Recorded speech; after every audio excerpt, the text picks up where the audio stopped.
Hey, welcome everyone to Unfiltered. We're glad to be with you. My name is Stephenson. I'm the Executive Director of Church Planning for Converge, and we're excited to be able to just talk about the real things of church planning today. We have a great episode ahead. We're going to be talking about the building of generosity as a cultural value in the life of your church, and really thinking about the earlier we can begin that conversation, begin the process, the better it's going to be for us. My co-host here, Danny Parmelee. Danny, say hi. Hello, everyone. So, Danny, tell us just a little bit about who you are, what you do. So I oversee church planting in Converge, Mid-America, which is all the way north to Michigan and down to Tennessee. And so work with church planters and recruiting, coaching, training, and also on this podcast. Awesome. Glad to have you, Danny. And we have a guest today. So Mark Albrecht is our guest, and he's going to be sharing his experience. Mark understands generosity, has birthed generosity in the life of his church, and I think makes a fantastic conversation point for us today. So Mark, say hi. Why don't you introduce yourself to us? Tell us just a little bit about yourself and the history of your church. Hi, everyone. Mark Albrecht. I'm at NorthBridge Church in Antioch, Illinois, which is on the Illinois-Wisconsin border. We're about halfway between Chicago and Milwaukee. We're in a suburb that's about two-thirds white-collar, one-third blue-collar. It's got a lot of lakes, so it was initially a kind of a vacation area. It was sort of a beer and boating town that's been transitioning into a suburb. A lot of now young families, a lot of first homes for couples and young families. Tells you a little bit about who we are. We planted there in 2001 and have been on an exciting journey now for over 16 years. I've also had the privilege of planting 3 daughter churches along the way, and excited for new things that are ahead. Mark, how long were you guys in a portable situation? Because I think that's definitely part of this conversation and has influenced your perspective in this. Yeah, we started in 2001. We were privileged to have an initial church planting resident with us right from the beginning. So we planted our first church just a little after we opened, and thought that our future in moving from portable to permanent was coming close. We had our first campaign in 2005, bought 20 acres of property in 2006, and started to work on designing a building. We not only were faced with the economic crisis that impacted so many churches, but we faced an incredible amount of zoning challenges. To make a long story short, we went 15 years of a portable church in a high school, planted 3 churches. All 3 of those churches not only got up and going, but all had their own facilities, permanent facilities, before we had our own.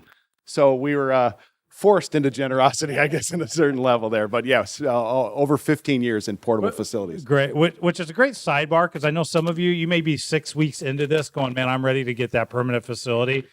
You can do it, okay? You can make it 15 years and still exist as a church. Not just exist, but have a thriving ministry. I wouldn't recommend it, but sometimes that's reality. So, Mark, talk to us a little bit about why this is an important conversation. Why is generosity something that should matter to us as a pastor, and it should matter to us, from the church perspective as well?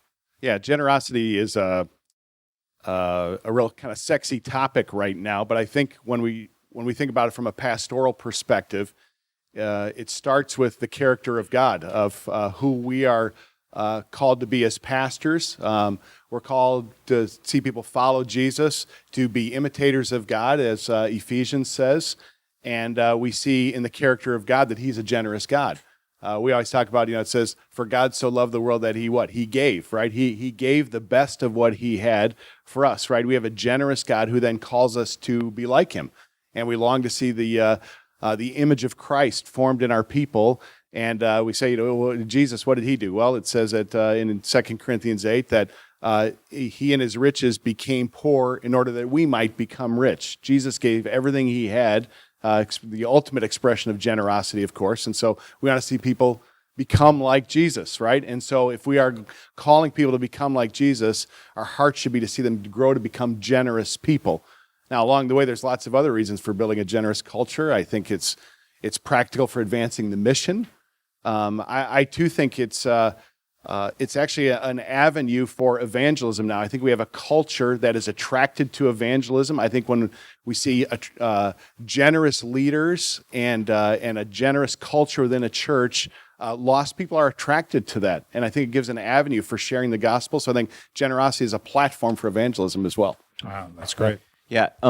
So what are some of those even just practical things that you do within the church that actually model generosity? Because it's one thing for a pastor to get up there and to talk about generosity, but how does that flow like throughout the church? Yeah.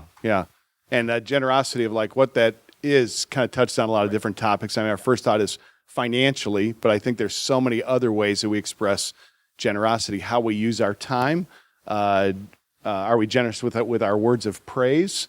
Are we generous with our people, with the resources that God's entrusted to us? And I think even as pastors, even sort of how we're generous with our pulpit time, of like how we use that to give credit to others, to kind of generously share, with our congregation, with the people who are making a difference, and use that in generous ways. So I think that's all really, really important. But structuring your ministry so that generosity is a part of it from the beginning and marks who you are is really, really important. So for us, as we talked about, we planted a church very early on, and we said, this is who we are as a church. This is what we're called to do.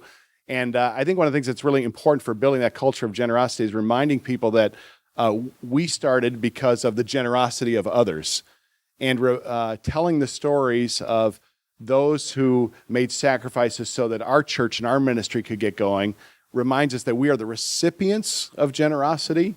And so therefore it would be our natural desire then to express that down line. We're recipients of the gospel of generosity, if you will, and we want to be generous people. And then along the way too, we want to express, the generosity that's been given to us, express that onto others as well. I want to press into something that you alluded to and dive a little deeper in that, Mark, that you talked about how we use our platform, talking about as a pastor, as a preacher, as really a mass motivator from the stage. How have you used that position then to help build the culture of generosity? Yeah. As I said, I think part of it is telling the stories of people who have been generous with us. I think that's how early on we're reminded that we've been blessed by others. I tell our congregation, people that you never met made significant sacrifices for our church to get up and off the ground. And telling some of those stories, I think, is important. Then also looking for the stories of generosity, of expressions within our own congregation that we can celebrate. We've had some really neat stories in the life of our church. In one of our campaigns, we had a guy who called who was nearing retirement age, and he said, I really want to be part of the campaign, but I don't really have anything that I can give. And so I said, well, how about if I just pray and ask the Lord to lead you in what you can do? And so we prayed together on the phone, and he called me back a week later, and he said, I've been smoking for over 50 years. And he said, I'm going to give up smoking and take my cigarette money and give it to this campaign. And so you realize that was not just a financial commitment, but that was a big commitment of a whole lifestyle, move on his part. And when we told that story to our congregation, I mean, you could hear the oohs, just across this room, how that moved our congregation. Telling stories like that, and sometimes they're really big, dramatic sacrifices of finances, but there's other kind of ways that people are expressing generosity, I think, really move the hearts of people. I'll tell you just one other one, because I think it's really interesting. In our very first capital campaign that we ever had, we announced that we were going to do it, and we had a date where we were asking leaders to make a commitment, and then ultimately the rest of the congregation to make a commitment. But the very first commitment that we had made was by a junior high girl. And she wrote me a letter, and she included a wad of cash in it. It was about $200 in fairly small bills. And she talked about how God had moved in her life and in her mom's life. And so she wanted to kind of be the first one. She said, I want to be the first one to give to our future. And so she said, this is money I've saved from babysitting over the last year. And so she gave an envelope of about $200 in cash and fives and singles and stuff like that. So I read that letter to our congregation, and how that moves when you see those kinds of expressions of generosity. That's so contagious and inspiring and compelling. And so thinking about how to use our pulpit to tell those kind of stories is really important. As generosity has really taken off and a lot of people have kind of grasped on it, how do you caution against it being like cliche or kind of manufactured type of thing? Or you're welcome to share if you had any of those moments where you did do that, or it felt that way and you had to pull back, or if it was just like, hey, you figured out how to not go down that path. Does that make sense what I'm asking? Yeah, I think so. I mean, there's a certain pragmatism here with this, and of like, hey, when we talk about generosity, we were even talking in the car ride on the way over here, sometimes we can talk about generosity in a way that kind of puffs us up, kind of enhances our own reputation. So we don't want to be about that. But I think first it's a response to the gospel, to the character of God and what he's given to us. But then, help me out if I'm headed down the right path here, what you're saying here of like, we don't want to get, go ahead. Let me say, so I think that people will hear about generosity and they see how it works in a church. So they'll go, hey, Mark had this girl do this thing. So maybe what we're going to, I don't know, just like figuring out ways to kind of manufacture. It's not this genuine generosity, but it's used almost as a tool to just, raise more dollars or that type of thing. How do you caution against it becoming manufactured or cliche? Yeah, I think some of it is not just telling financial stories. There's lots of other ways that generosity is expressed, and I think that's really important when people are open-handed with their time and, people who are great servants. We just did something this Sunday to kind of get into a pulpit story as well. We had a guy who's been an audio tech, a really gifted guy who is a single guy who gave an incredible amount of his time to help us, and he's relocating. And we gave him kind of a salute and just honored that we don't speak often about people who serve us well in kind of sacrificial and generous ways, and so we saluted him in that way. And so it wasn't about necessarily trying to raise money, but just enhancing a culture of generosity. Talk about, if this is such an important piece of the life of your church, I am assuming that there are structures that have been put in place to kind of enhance generosity among your people. And, we've talked a little bit about just using your voice as a pastor. What other ways have you structured the church to enhance people's awareness towards generosity, to celebrate generosity? The way that, are there things, do you do a sermon series on a regular basis? Are there other pieces behind the scenes that you do to make sure that this stays as a cultural value? Yeah. It seems like those initial steps you take to lay that kind of culture are really, really important, to say this is part of our DNA, this is who we are. One of the first things we did was we started giving away our Christmas offering. And I think that was mentioned yesterday as we were here. But that's such a powerful thing when lost people come. They get a sense of, hey, it's Christmas. This is a huge crowd. This is probably one of the biggest offerings of the year. And we're giving it away to help people in need or to advance another cause. That's very inspiring. So that says something to our church in that regard. And then certainly just basic things about, we tell people all the time that if you are going to be obedient to what the scriptures say and to live a generous life, you have to live on less than what you take in. And churches often don't do that. And so how do we as churches model what we want people to make true in their own lives? How do we live on less than what we take in and understand that we're part of the Great Commission, and we're called to not just do the work in our own community, but also to invest in God's work around the world. And so some of those kind of steps I think are really important. Okay, I gotta push that button because I agree. When I look at a lot of churches out there, they don't necessarily set their budget that way. Yeah. So talk to us practically, like how do you actually set up your budget to make sure that you're not spending more than you take in and that you're holding this cultural value at a high level? Yeah, one of the things that's been true of our church planting circle is that we've encouraged our planters from day one of taking public offerings to tithe off of that. Now, initially, we asked people to pay their church planting grant forward for new church planters. So that's kind of the initial steps there. But that gets a church from day one living on less than what they take in and learning to tithe. And so it takes a little time, usually a couple of years before you begin to form like a board and a finance team or whatever. But when they begin to understand that this is a commitment that we made from the very first day of our church, now this affects how we put together our budget, because we understand that this is part of what we do. We invest in the starting of new churches. We want to see the gospel touch unreached, unengaged people groups around the world. We want to be a part of that. And so that's got to figure into our budget. So in our first couple of years, I remember we put our budget together, and kind of added up all the numbers, and we weren't at 10% of giving. We said, well, we have to go back and start, because that's the minimum of what we're committed to do.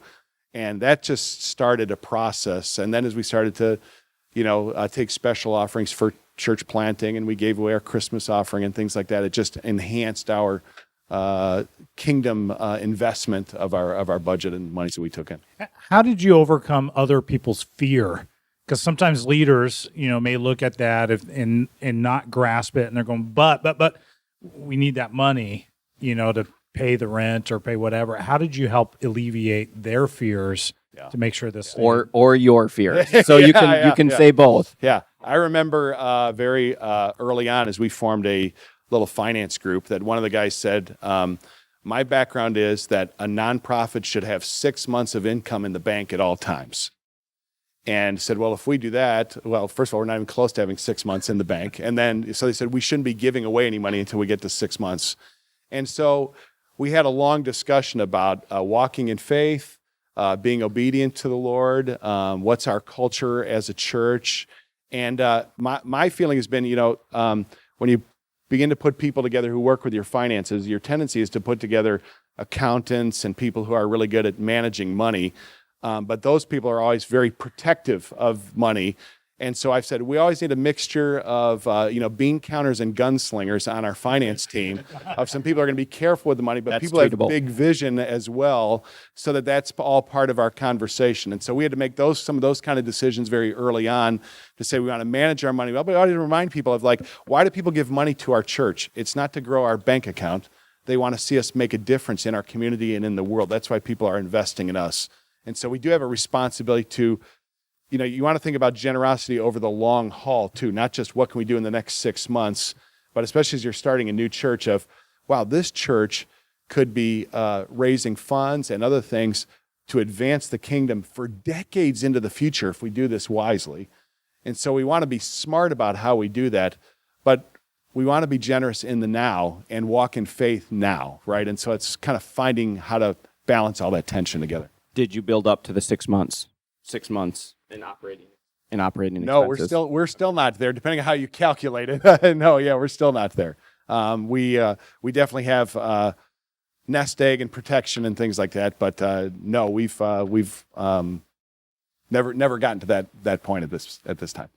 What point did you get to then? Because I know a lot of guys in the room may sit there and go, we have a week sitting in the bank account, and if anything major happened, it's like, oh no. So what compromise did you find with those leaders, and what have you found as a good middle of ground that leaves room for faith, but at the same time you have enough there if something did happen that you're not going to close down the doors of the church? Yeah. Some of our financial principles, and I know it's probably true of a lot of those listening here, of you don't want to wait till you're only have a week left. You want to have some benchmarks of what do we do if we get down to 60 days of money left or 30 days of money? How do we inform the congregation? What steps do we take? When do we need to maybe cut back on expenses? So hopefully some of those conversations are happening before we get to that point. But for us, in terms of savings and things, we just set goals of what as we put our budget together, what is our kind of our floor of where we want to be in our savings accounts, if you will. And so we said we were not going to let ourselves drop below that. So we want to meet our budget. We don't know exactly what the revenue is going to be coming in the coming year, but we want to protect a minimum level in our savings accounts for us. But beyond that, we want to be as generous as we possibly can. So instead of being so aggressive that we didn't use excess for kingdom use and just to meet a savings goal, we just said we're going to have a minimum amount in there that we all agreed upon, and then be as generous as we can on top of that. And this is getting practical with budget stuff, but I do believe it deals with generosity. Do you do your budget based off of projected giving for the next year, or do you do it off of the last year's total giving? Do you understand the question? Yes.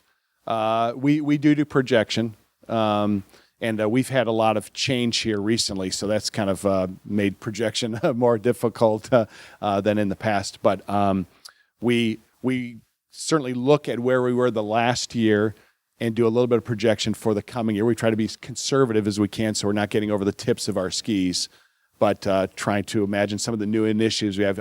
Do we project some growth that are going to help us fund some new ministry initiatives?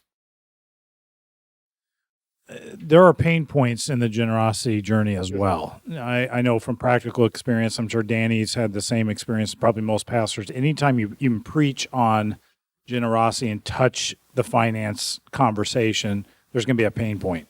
What have been some of those pain points for you as a leader trying to build this into the culture of your church?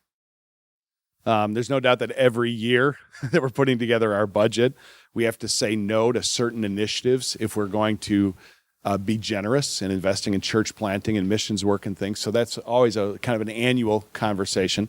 But I'd say a couple of the more significant ones we had were both related to campaigns. In our very first campaign, we committed to giving 20% of our campaign away. And that freaked out a lot of our leaders who said, there's no way we can do that. That's silly. We don't have our own place. We don't have, we're not set up for permanency as a church. Why would we give away money at this point in time? And we felt led to do it. And to just give you the math, this is because this is kind of cool part of the God story of it. We had $1 million goal, and we said that we were going to give away 20%, and we were hoping to have $800,000 then for purchasing property. And people said, I don't know if we can raise $1 million. We shouldn't be giving away 20%, but we felt compelled to do it. We cast vision. We said this is what it means to be a generous church and has an eye on the Great Commission, not just our own backyard. Well, to make a long story short, despite all the objections, we raised over $1.2 million.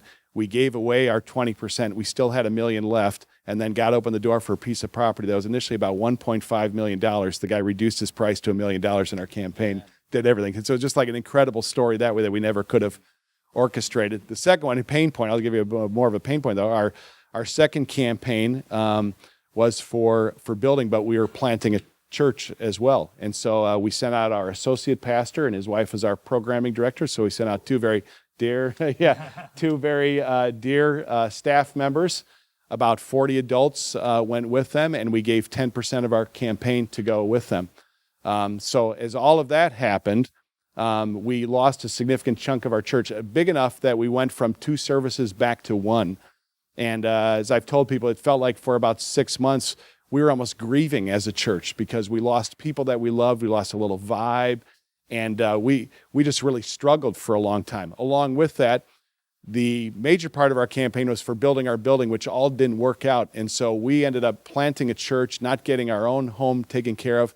And for 6 months to a year, we had a lot of people saying, what have we done?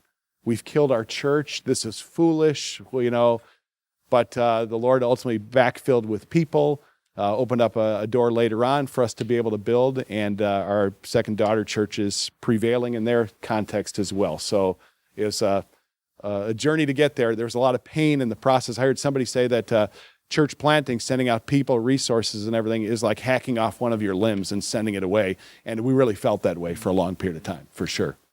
So generosity sounds really cool until you're, and I'll even say this too. It was mentioned yesterday, but relationally too, when you send off dear friends and you realize you've lost something that you're not going to get back, and it's part of the call of the kingdom, and it's part of being generous people. But there's a loss as well. Have you found, and I know there are a lot of different opinions out there about this specific thing, have you found it helpful to know what people are giving in the life of your church, or do you prefer not to, and why? Why have you made that choice? Because, if you're thinking about generosity and you're wanting that to be a high cultural value in the life of the church, how much do you know when it comes to the practical ins and outs of your people? Yeah. Yeah, certainly a debate that we all have to work through and figure out the right way to do it. I think to some degree it impacts how does it affect us having that information. Sometimes we can get really obsessed about it, good, bad, or otherwise. So for me, I'm not like looking often or getting information. A couple things that we do. One is our finance people who handle our money, when we do get generous expressions, they let me know who it was from so that we can honor that, as well as kind of stir up that gift. When we see people who have the gift of giving, who are generous people, we want to really affirm that and celebrate that, let them know that it's making a difference. And so we want to express. So how do you do that? Like, what do you do then to honor, to thank? I mean, do you show up at their house and give them a TV? Like, what do you do to say thanks for being such a generous giver? I mean, it usually starts with just a personal note from me. Just it's really funny. I think often when people give to the church, they think the pastor knows. And so when people give something that's going to really impact your ministry, they expect that you would know. So if you don't know and therefore don't respond, they don't think you don't know. They just think that you chose not to respond in gratitude. Yeah. So I think it's really important that we figure out how do we do that. So our finance team has kind of a threshold that if a gift of this kind comes in or a new gift of this kind comes in, they alert me so that I can honor that and do that. So it usually starts with just a thank you note, and at times there's other things that I do.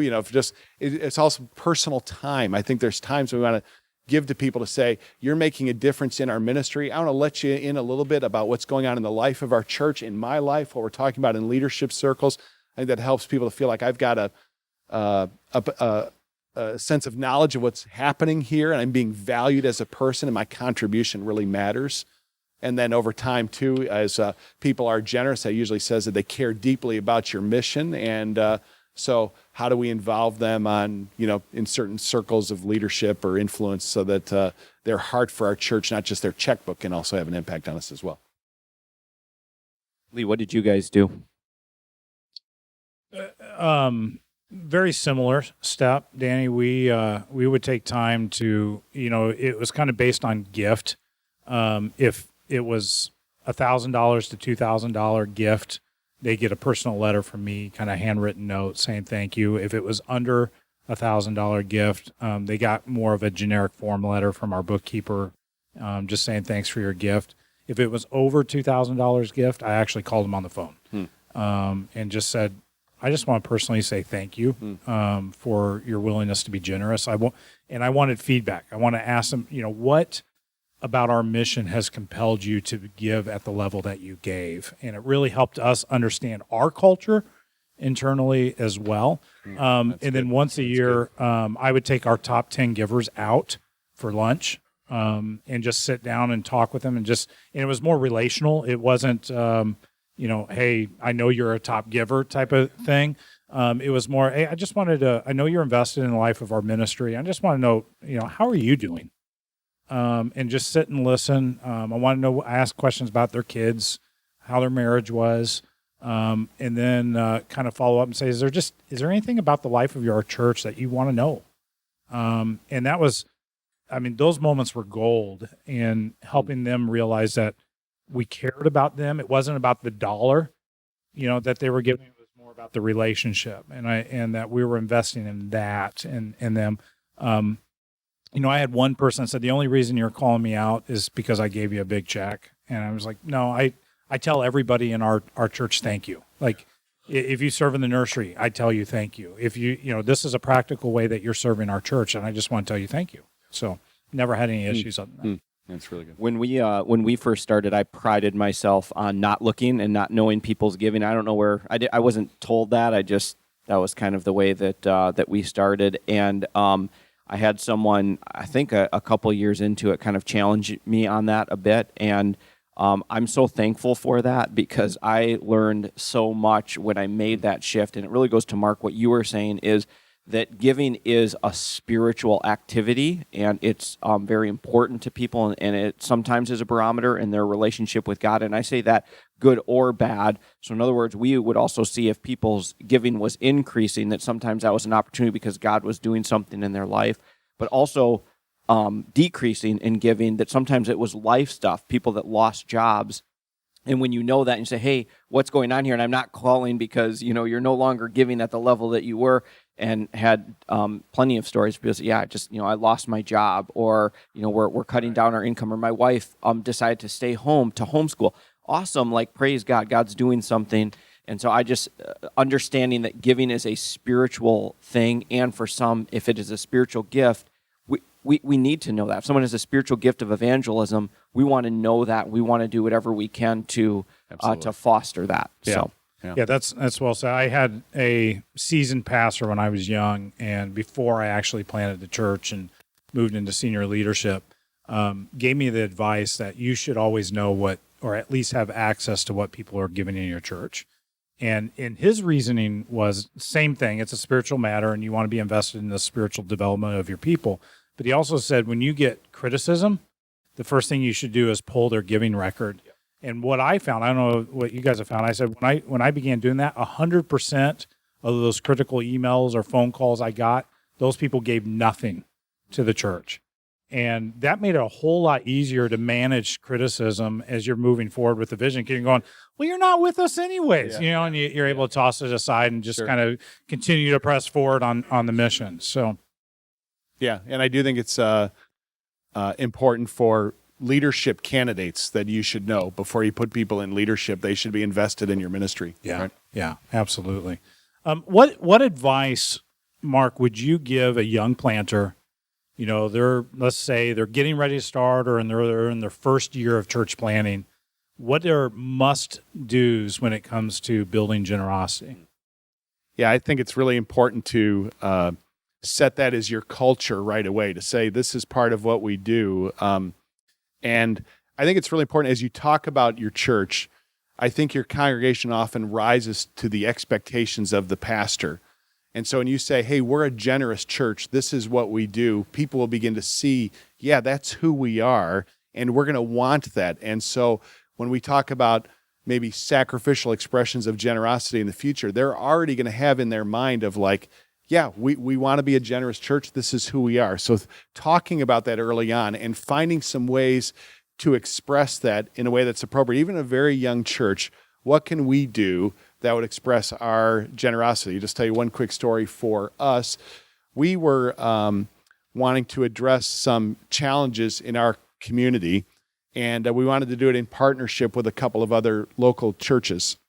So we had a few conversations with him about doing something together, and but we weren't sure what to do or how to get started. So at our 1-year anniversary, so our first year, we took a collection to do something to help organize our other local churches, crossing denominational groups, to lead out as a church in this way. And so we're a 1-year-old church. And so we're thinking about, wow, we're being generous enough to reach across to other churches in our community to rally together, and we're going to make a financial investment in that. What we ended up doing was there was a church in another part of the country that was doing some things that we could learn from. So at our expense, we actually flew pastors of 4 other churches in our community and a couple of their leaders at our expense to go and learn from them, and then came and addressed a project together. And so it wasn't a dramatic amount of money, but it was really a significant marker moment for us as a church, because it became a story that we told again and again. Remember at our 1-year anniversary, when we didn't have a building, when we didn't have staff or any of that kind of stuff, we raised a little bit of money and did something to further the cause of uniting churches and serving a practical need in our community. That was really marking for us. So finding a win like that, I think, is really important. I think another thing that's really important is I talk to a lot of our young leaders who really want to be generous leaders, and I love that. But sometimes as you're building a young church, you have to make sure that you are building the church that then can be generous in the years and decades to come. Sometimes people, in their desire to be generous, almost give away too much early on. And I was telling Lee earlier of like, it's kind of like the goose that lays the golden eggs. Of like, you have to feed the goose in order to keep getting the eggs, And so I think all of our dreams of generosity, all of our dreams of launching a church planting movement, touching missions around the world, all go back to us being a strong, growing, prevailing missional church.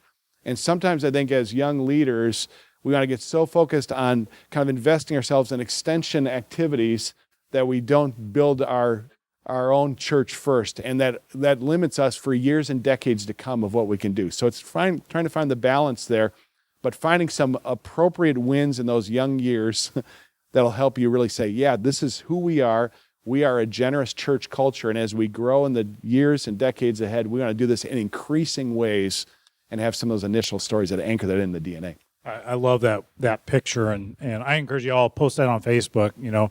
Feed the goose, and that make a great T-shirt when it comes to generosity. So I don't know, I'm going with the bean counters and gunslingers. So yeah, I agree, Mark. I really appreciate what you've brought to our attention and how you shared your personal experiences. I do think when you think through generosity has the ability to touch people's heart like like nothing else out there. It is a phenomenal evangelism tool. I mean, I think about my non-Christian friends, and when I buy them lunch, like they're just shocked.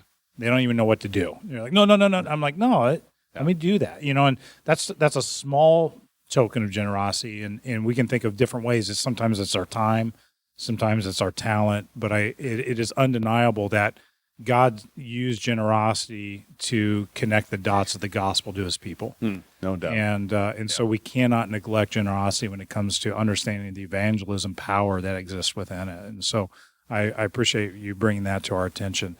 One of the benefits that we have is that we are live podcasting today from Exponential 2018 directly in Orlando, my backyard. And with that, we have a lot of people in the room. We want to kind of close out our time by taking some questions that may be rolling around in people's mind.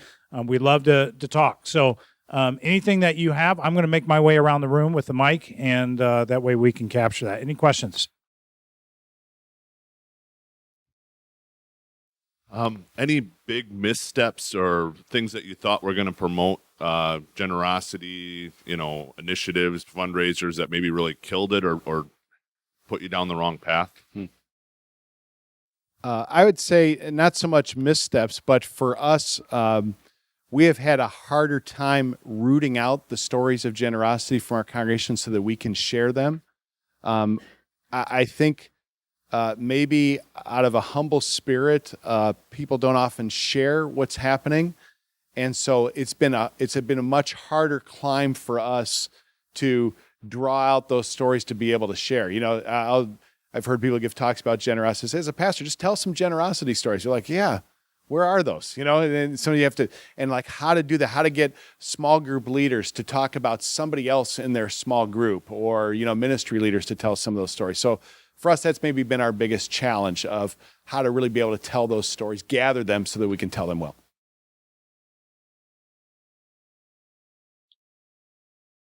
Any thoughts on modeling your own giving? To what degree should you share about your level of giving from up front? When we do campaigns, that's a little bit more a part of what we've done, because we always talk about leaders, make the first steps. In terms of regular giving, it's amazing to me that still an awful lot of people who come to our church think that pastors are exempt from that. And think that we don't give. So just the fact that we do give back to our own church is surprising to a lot of people. I don't talk about dollar amounts, but I talk to people that we are faithful to what the scriptures call us to, in not only the minimum level of the tithe, but being generous, and that we want to continue to grow beyond minimum expectations of the scriptures and growing in generosity. So we've talked about that. Another thing that's really practical, and I don't know how this works in the culture of so many of the churches represented here, while we're seeing an increasing amount of our giving being done online, we still actually pass baskets in our church on Sunday morning. And I am amazed at how many people watch me when the basket comes. And do I put something in? They don't have to know even what it is, but and so I think, how do we model that? Not in a way that's showy or drawing attention to ourselves, but saying, we want to model sacrifice and generosity and investing in the kingdom is really important. So that's how we've done it in our context. And just to add to that, I think when there are opportunities to speak about your giving and generosity, not during a generosity series, but throughout the year, is a really important thing. And I would add to that, don't make your generosity campaign your 3-week sermon series that you do one time a year, but the generosity is throughout the year, that you're always talking about it, that's interweaved into everything. And the reason you can say that is, if you look at Scripture and you're teaching through Scripture, you're going to see generosity coming up all the time. So Another question over here. Mark, how do you manage the definition of generosity? Sometimes your manager types will start to say, okay, if we're going to be generous, we did so many kids for compassion this year, 20 kids raised money for youth group, mission trip. We hired somebody for a missions pastor. And so all of a sudden that definition could become very broad so they can kind of minimize generosity. And I know that's got to be a battle. So how do you manage the definition of generosity?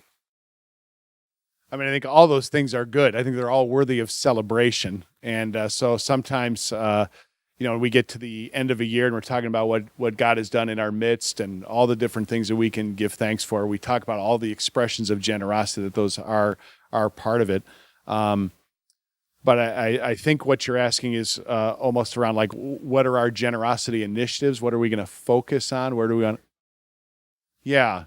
How are we going to pinpoint the areas where we believe that God is calling us to be generous? And I think generosity always comes with some measure of stretching, discomfort, and faith steps. And so if it's not an expression of generosity that cost us a little bit, then it's probably not really a generous step. And so sometimes we lower the level to say, yeah, we did a little bit over here, but it wasn't really anything that was sacrificial or costly. I love that passage in John 12 where Jesus is anointed with the perfume, and it's a year's salary, and it's this lavish expression of worship unto the Lord. And of course Judas is mad because he was the keeper of the money, and you get the sense of, I've lost control of a valuable asset here. But Jesus rewards her and honors her and says something to us about lavish displays of generosity and costliness. So I guess that'd be for us around kind of identifying some initiatives for the year, and are these ones that are really costly to us?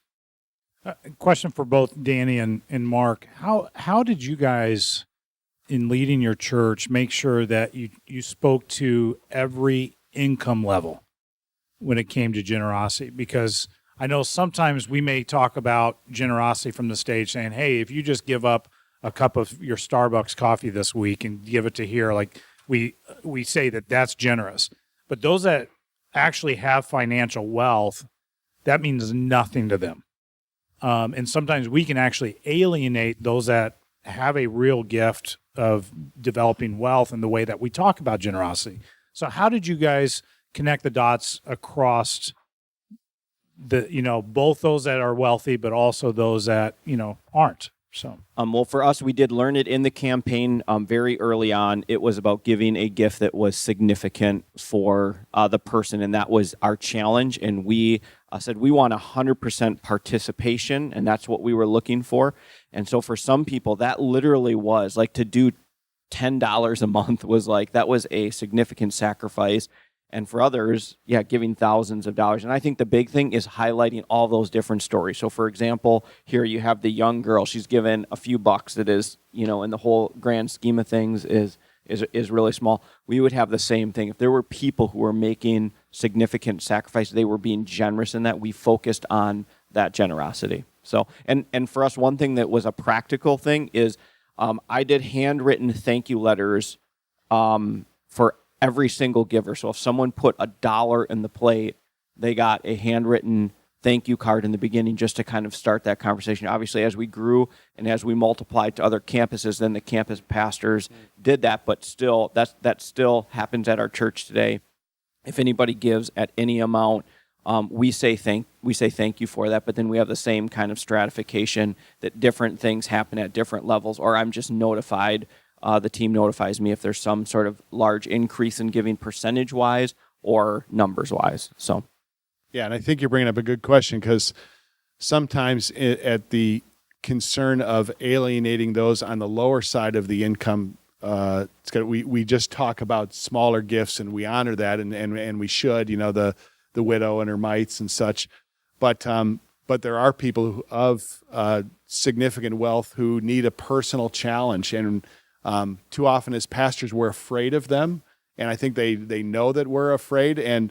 But when we have the willingness to not only speak publicly about more dramatic gifts, but at times to be more personal in our challenges there, I think that is important part of funding the mission, but also calling people who've been given significant means to really bring that to bear on the kingdom and to not kind of tilt too far to the other. And as I said, I think sometimes we're afraid of calling out and challenging those who have the capacity I to think make that's big well gifts. said. I know there are seasons in leading the church that I felt like the Lord purposely was like, be courageous about this. I'm like, I don't want to. Like, Lord, I'm intimidated to do this. I had one time in particular, we had a major need. Like, our children's ministries were running at 115% capacity. I mean, if the fire marshal showed up, we were shut down. I mean, that's where we were at. And we were like, we need to get portable classrooms or something immediately. And we knew it was $30,000. And we didn't have that on hand at that point in the life of our church to be able to dedicate that there. And I felt God going, ask for it. And I'm like, how do I? No, and he said, no, ask for it. And I couldn't shake it. And I stood up on stage and said, hey guys, we have this need. I shared the need, talked about it, our desire to be a generous church, and said, I'm just asking that 2 couples in our church to give a $10,000 gift. If you can't give that, I'm not talking to you, and I let everybody out. And I felt like we could handle 10,000 as a church. So if we could raise 20,000 in one day, we could basically take care of that need. I was blown away because before our last service was done, I had 3 $10,000 checks. Wow. And so I'm like, all right, God. Yeah. I'm not going to doubt anymore. So I think that you hit an important piece. Yeah. So we have time for 2 questions. So right here and then over here. I think sometimes it can be hard to be on the receiving end of generosity. How do you develop that culture? To be able to receive the generosity of others? Initially, when you're desperate, you have no other choice. You need to do so. But I think something that's really missing from a lot of our kind of emerging planners is knowing how to really say thank you well. That is such an important thing. And there's a grace in giving, there's a grace in receiving. But I think when we're able to express gratitude and some of the things you've heard of, like thank you notes and things like that, but when you think about a pastor or a ministry receiving expression of generosity, to express back to those who gave how those gifts are making a difference is so really, really important. And ultimately, I think the person that's really blessed is the person who gave. And so I think it's an opportunity for us to help them attach their giving to the mission and see the impact that it's making. So initially, it might feel weird to receive something overwhelming, but when you're able to help those individuals, and sometimes even in personal ways, to feel the impact of what they're doing, I think that's just a beautiful expression back to them. Question on money for generosity coming from the budget and from the people. How do you balance that? And what do you mean by from the people? In other words, you've got your money in the bank that you want to maybe use as a token of generosity, or raising it right then and there in an offering. Or do you do both? There have been some times, I think, where we didn't have money in the budget, where we made a decision to kind of take some money that we had set aside because of a particular need that came up, or a tragedy or something of that nature. But for the most part, either we put it into our budget or we call people to contribute to it along the way when something comes up. Sometimes we've also done kind of a matching thing where we knew about a tragedy that took place, so we asked people to give towards it, and then we matched it with something out of our savings, so we kind of doubled the gift in that direction. But if I think I would understand what you're asking of, most of the time we try to plan our generosity. I think generous people plan to be generous. I think that's the first thing, as opposed to just waiting for the spontaneous moment. There are times when we need to do something above and beyond what we've planned, but as much as we can, we plan generosity into our budget and into our ministry plans. And I think we see that in Scripture as well, too, in 1 Corinthians, when Paul asks them to, hey, I want you to plan for this gift. Mm-hmm. So I think it's being in a position, and that's why even savings, going back to what you were talking before, that's putting you in a position to even spontaneous be able to be generous later. There was some planning that has to happen there. That's good. Great. Mark, I want to thank you so much for being our guest privilege. today. It was a fantastic conversation and a lot of good nuggets there. I like the gunslinger and make sure you feed the goose. So, but this has been a great conversation. I think it'll be very helpful to our pastors out there. I want to thank everybody else for tuning in. This is Unfiltered, real conversations about real situations in ministry and church planting. We'll see you at the next episode. Until then, keep it real.